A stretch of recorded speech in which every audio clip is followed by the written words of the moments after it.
Imaginez la scène. Des agents d'élite déguisés en personnel de nettoyage. Elles s'infiltrent dans le penthouse le plus luxueux d'une ville futuriste, Néolutz. Leur mission, ce n'est pas de dérober des bijoux ou des œuvres d'art. Non, c'est quelque chose d'infiniment plus précieux et plus dangereux. Des données. Des données qui pourraient tout simplement déclencher une révolution.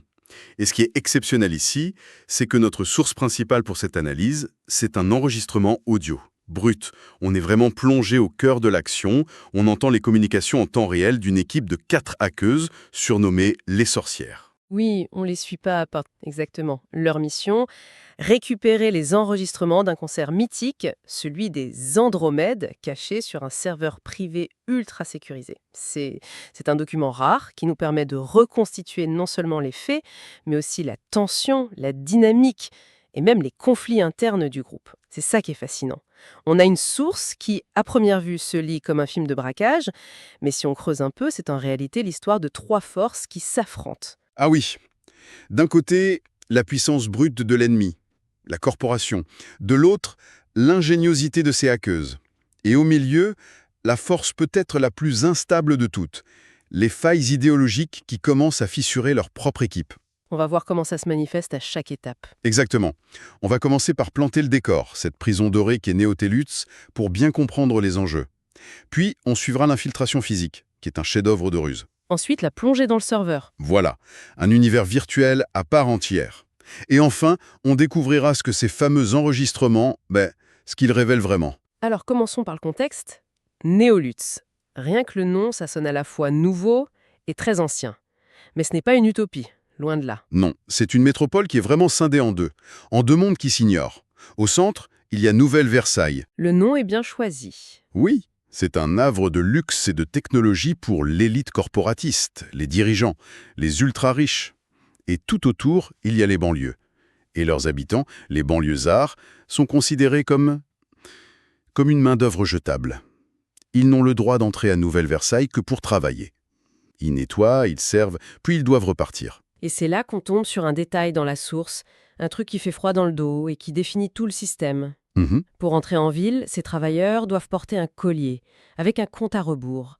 S'ils ne sont pas rentrés chez eux à l'heure, le collier, il explose. C'est une laisse électronique mortelle. Oui, et pour cette mission, c'est encore pire. Ah oui, l'équipe a dû faire un choix terrible. 4 innocents ont accepté de porter les colliers à leur place pour leur donner une fenêtre d'intervention. Leur vie dépend littéralement de chaque seconde qui passe. C'est une pression externe absolument monstrueuse. Ça pose des enjeux de vie ou de mort tout de suite. Mais ce qui rend cette histoire encore plus complexe, c'est la pression interne. La source nous donne accès à un flashback, une discussion assez houleuse au sein de leur groupe, la Commune, juste après un attentat qu'ils ont commis. Un attentat qui a tué leur cible, Richard Goldman, mais qui a aussi fait des victimes civiles. Et là, on entend leur contact, un certain Merlin, qui justifie ça avec un pragmatisme glacial. Sa phrase est terrible de simplicité. Si nous devons gagner, nous devons être rigoureux, méthodiques. Pour lui, c'est une guerre. C'est ça. Et dans une guerre, les pertes collatérales, c'est une donnée de mathématiques, un mal nécessaire. C'est la logique implacable du « la fin justifie les moyens ». Mais ce qui est puissant dans la source, c'est qu'on voit que tout le monde n'est pas d'accord. Une des membres de l'équipe est visiblement horrifiée. On sent qu'elle s'est engagée pour libérer les opprimés, pas pour devenir un monstre. Et une autre est à l'opposé. Oui, une autre semble avoir été élevée dans cette idéologie du sacrifice, elle accepte cette dure réalité. Ce n'est donc pas juste une mission contre un ennemi extérieur, c'est aussi une bataille pour l'âme de leur propre mouvement. Donc les enjeux sont incroyablement élevés, pas seulement pour ces 4 otages involontaires, mais pour la définition même de leur révolution. Avec cette pression, comment est-ce qu'elles s'y prennent pour pénétrer une forteresse pareille ? Avec une couverture d'une simplicité géniale. Elles se font passer pour une société de nettoyage de luxe, engagée pour ranger après une fête extravagante chez une certaine dame Valancourt. Personne ne fait attention au personnel de service. Elles sont à la fois visibles et invisibles. C'est exactement ça. Et l'enregistrement audio est super pour ça. On est plongé dans l'ambiance ambiante. Les néons, la musique au loin, et même des commentaires de l'équipe sur les gardes du corps, qu'elles décrivent comme plutôt beaux gosses. C'est bien de voir qu'elles gardent le sens des priorités, même en pleine mission. Mais au-delà de l'anecdote, ce luxe, c'est aussi une armure, non ? C'est fait pour intimider. Absolument. Et elle déjoue cette armure avec une synergie parfaite. L'une s'occupe de pirater les caméras de surveillance pour diffuser des images en boucle. Elle crée une faille temporelle, en quelque sorte. Voilà. Et pendant ce temps, une autre déploie un drone de reconnaissance qui est un petit bijou de technologie. Ah oui, Sergent Noisette. J'adore ce détail. Un drone en forme d'hybride écureuil-souris. Ça semble presque comique dans une opération si sérieuse. Et c'est justement pour ça que c'est brillant. C'est une forme de camouflage par l'insignifiance. Les systèmes de sécurité sont programmés pour chercher des menaces humaines, des drones volants. Des choses identifiables. Oui, ils sont conditionnés pour ignorer ce qui ressemble à de la vermine. L'équipe exploite un angle mort psychologique dans la sécurité du bâtiment. Et pour entrer dans le bureau de leur cible, Nyx, elle n'utilise pas la force brute. La source parle d'une méthode de piratage très particulière. Oui, et ce n'est pas une attaque classique. L'une des membres manipule directement le système de sécurité de la porte. Plutôt que de forcer le code, elle lui envoie des données qui lui font croire qu'elle est Nyx elle-même, en train de rentrer. Ah, d'accord. Elle ne casse pas la serrure. Non, elle convainc la serrure qu'elles ont la clé. C'est presque de l'ingénierie sociale appliquée à une machine. D'accord, donc jusqu'ici, tout va bien. Elles sont à l'intérieur, elles ont contourné la surveillance. On a l'impression que le plus dur est fait. Mais la source suggère que c'est là que tout commence à dérailler, c'est ça, hein? C'est le moment où le piège se referme. Chaque étape de leur piratage, d'abord la porte, puis le coffre-fort physique derrière le tableau, envoie en fait une alarme silencieuse. Directement sur le téléphone de Nyx. Oui, elle le découvre grâce à Sergent Noisette, qui intercepte les signaux sortants. La cible sait qu'il y a une intrusion et elle est en train de revenir. La course contre la montre devient frénétique. Et là, l'escalade est inévitable.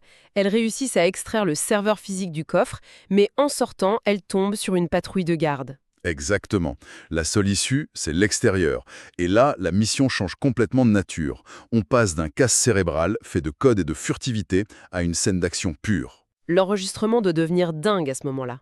Il devient haletant. On entend le vent qui siffle, les ordres chuchotés dans l'urgence.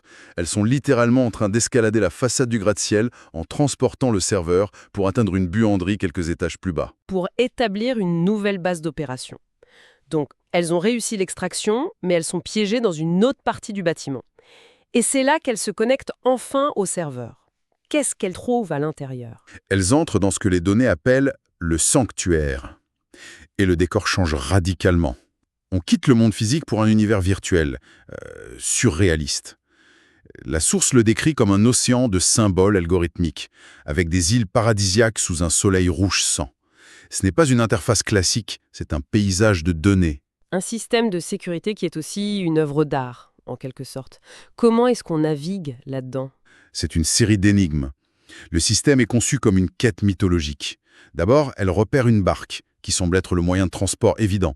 Mais elles analysent son code et réalisent que c'est un piège. Un programme conçu pour les mener tout droit vers un logiciel de sécurité. Voilà, un garde du corps virtuel. Du coup, elles le piratent pour en prendre le contrôle et éviter le piège. Attendez. Ensuite, elle rencontre une créature mythologique, une gardienne, et elle lui parle pour passer, dans un serveur sécurisé. Ça semble presque trop facile. Ça peut sembler être une faille, mais c'est plutôt une philosophie de conception très spécifique. C'est une serrure qui n'a pas de trou de clé. La sécurité n'est pas seulement basée sur du code, elle est basée sur une narration. Le sanctuaire est conçu pour être navigué par quelqu'un qui connaît l'histoire. Sa propriétaire, Nyx. Oui, en se faisant passer pour des invités de Nyx, en jouant le bon rôle, elle contourne une défense qu'une attaque par force brute n'aurait peut-être jamais pu franchir. Elles ne battent pas le gardien, elles le convainquent qu'elles sont du bon côté de l'histoire. C'est fascinant. Il ne suffit pas d'être une bonne codeuse, il faut aussi être une bonne menteuse. Et au cœur de ce sanctuaire, dans une caverne derrière une cascade, un grand classique, elles trouvent enfin ce qu'elles cherchent. Pas tout à fait. Elles ne trouvent pas les données, mais une autre figure. Une méduse qui est en train de visionner les enregistrements du concert sur des écrans flottants. Et là, pas d'hésitation. Non, l'équipe passe à l'attaque et l'immobilise. Et c'est là qu'intervient un autre gadget assez étonnant. Des plumes enduites d'un sérum de vérité. Oui, un mélange de technologie et de symbolisme. C'est une neurotoxine qui, appliquée à l'avatar de la méduse, la force à répondre honnêtement. C'est l'équivalent numérique d'un interrogatoire sous peine totale. Et la réponse qu'elles obtiennent est un choc. Total. Elle révèle qu'elle n'est pas une gardienne. Pire que ça, c'est une autre intruse. Son nom de code, la Dame en rose. Et son objectif n'est pas de protéger les données, mais de nuire à Louis Goldman, l'héritier du prince que la commune vient d'assassiner. Ah, d'accord. Elle leur propose une alliance, un pacte, et leur donne même un moyen de la contacter. C'est un retournement de situation majeur. Elle pensait affronter un ennemi, elle trouve une alliée potentielle, aussi puissante qu'énigmatique. Une alliée dont les motivations sont complètement inconnues. Ça complique tout. Mais avec son aide, elles finissent par récupérer les données. Une fois l'équipe déconnectée, revenue dans la buanderie, que révèlent ces fameux enregistrements ? Il révèle une vérité bien plus sombre que l'histoire officielle.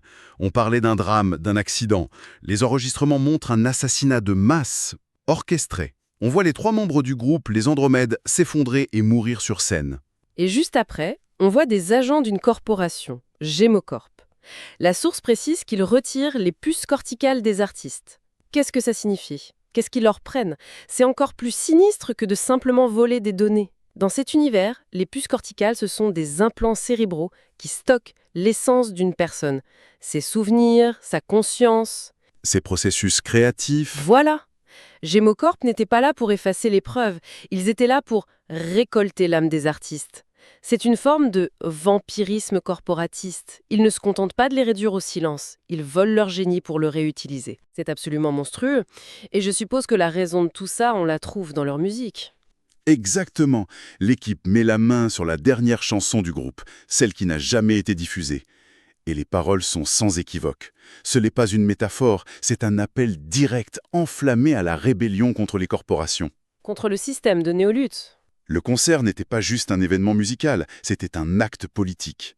Et Gemocorp a répondu par une répression d'une violence inouïe qu'ils ont ensuite maquillée en accident. L'équipe détient maintenant la preuve irréfutable de ce crime. Donc, si on résume, l'opération est un succès tactique total. Elles ont l'information, la bombe qui peut tout faire exploser. Oui, mais ce succès ouvre une véritable boîte de Pandore stratégique. Elle possède une vérité capable de mobiliser les masses. C'est l'étincelle qu'elles cherchaient. Mais elles ont aussi contracté une alliance avec cette dame en rose. Une joueuse mystérieuse dont les motivations sont un immense point d'interrogation. Elle dit vouloir s'en prendre à Louis Goldman, mais est-ce que ses intérêts s'alignent vraiment avec ceux de la communauté ? Ou est-ce qu'elle ne fait que les utiliser, comme des pions dans son propre jeu? C'est toute la question. C'est ça. La mission a changé la nature du problème. La question n'est plus comment obtenir l'information, mais bien comment l'utiliser. Surtout pour une cellule déjà minée par des doutes sur la légitimité de la violence. Peuvent-ils vraiment transformer cette vérité en une arme pour un changement juste ? Ou est-ce que cette connaissance et les alliances dangereuses qu'elle engendre finiront par les consumer de l'intérieur avant même qu'ils n'aient pu la partager avec le monde ?